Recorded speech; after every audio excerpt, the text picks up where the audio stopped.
5 reasons I hate my Caprice PPV and why you should not buy one.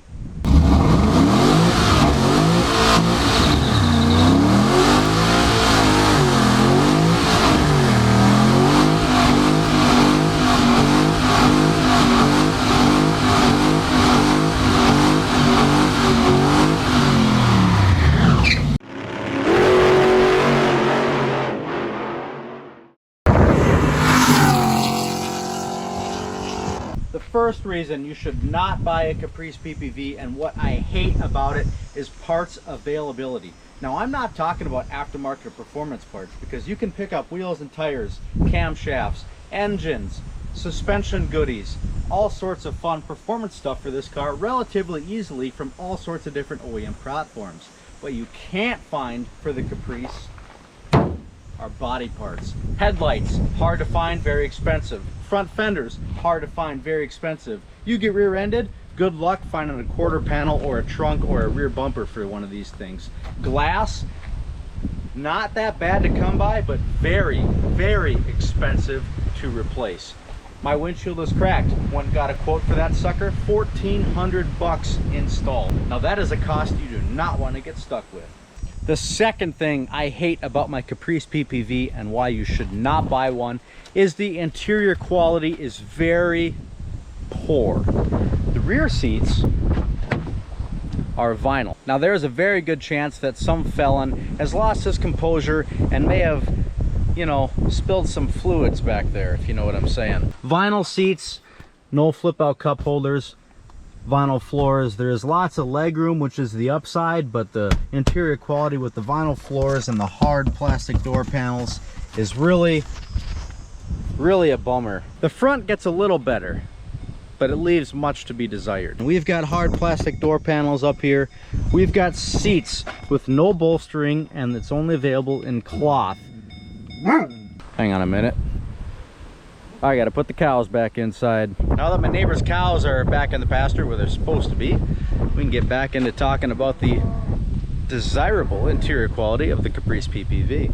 Now this car in particular did not come with a center console. It just had a flat piece of plastic, as you can see here, and then it ended right there with nothing to rest your arm on at all. What we have done to help remedy that situation is, first we purchased this $6 cup holder from Menards. Now, I'm not sponsored by Menards, and this is not a paid advertisement. I'm just happy with the $6 cup holder from Menards, because when you don't have a $6 cup holder, or any cup holder, you know, that kind of stinks. Then we went ahead and bought this eBay special, which is a console made for the Caprice PPV. Now it bolts in, it's a flat piece, you know, it's not too complicated of a console. It does have a large drink holder and a small drink holder, as well as a nice padded place to set your arm. Now, if you've never driven a car without a console, that is a complete game changer, having a place to set your arm. It makes it way more comfortable to drive around. Also, a huge bonus with this here center console, it's got flip up with storage for all your time slips at the racetrack. This is going to cost you money to install. This was about $200 combined with my $6 cup holder here. So it's going to cost you around $206 plus tax to upgrade your Caprice PPV with a center console that doesn't even look that good. You can retrofit a G8 console in here for around the end-all price of about $600 or $700 and about 8 hours of your time when it's all said and done. Another thing I'd like to shed some light on is this beautiful headliner, which is not there. I don't know why it's not there. It was not there when I purchased it, but you know, that's just another piece of the puzzle when it comes to interior quality. Another thing is there's going to be holes all over drilled into your plastics and marks and stuff from the radio systems and just rough housing that generally takes place with a retired police car.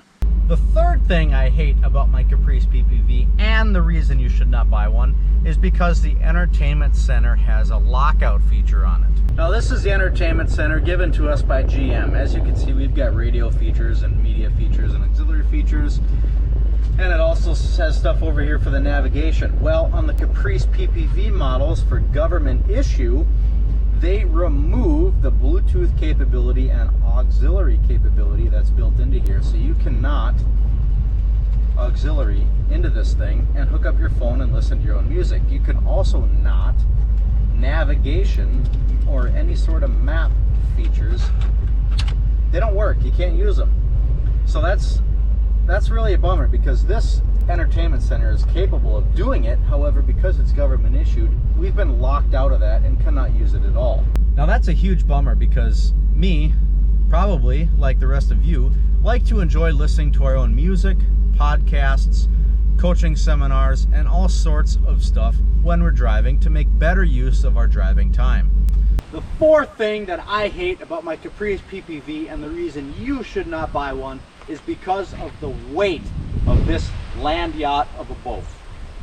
These things weigh 4,200 pounds as equipped. Now, if you're trying to do something fun, if you're trying to drift, if you're trying to drag race, if you're trying to autocross, that weight is not doing you any favors at all. Also, in terms of fuel economy, that weight is not doing you any favors at all. And that's one of the things that I hate about my Caprice PPV. The only thing that this weight is good for is ride quality. This thing does cruise down the road really quite well, and that's one of the nice things that the weight gives you an advantage to do. Another reason the weight is very bad is because if you're trying to do high performance and go fast stuff like drag racing, autocross, drifting, all that sort of stuff, the weight is going to cause you to break parts. The fifth thing I hate about my Caprice PPV, and the final reason you should not buy one, is because this unit is a complete tire slayer.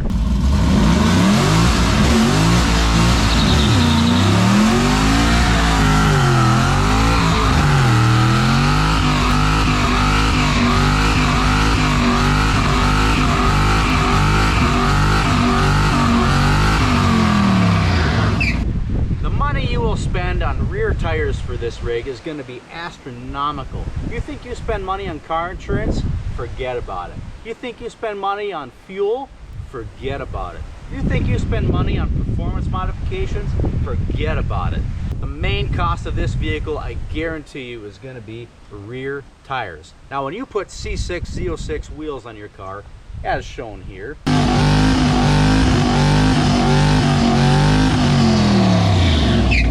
we've got 19s in the back with 325s for tires. Now these things are not cheap. They're like 600 bucks for a pair. And if you keep going through these things like I do, you're gonna be spending all your paycheck on rear tires all the time. That's it, folks. Those are the 5 things that I hate about my Caprice PPV, and the 5 reasons you should probably not buy one. Now take this with a grain of salt and consider all of these things as you will. Zeus and I will both be in agreement that those are 5 detrimental things to being an owner of a Caprice PPV, but sometimes the pros outweigh the cons, especially in our case. Thanks for watching, guys. Remember to like and subscribe right here in the corner of this video. Leave a comment down below if there's more stuff you want to see, especially with the Caprice PPV. We'll see you next week on the Mickelson Racing Channel.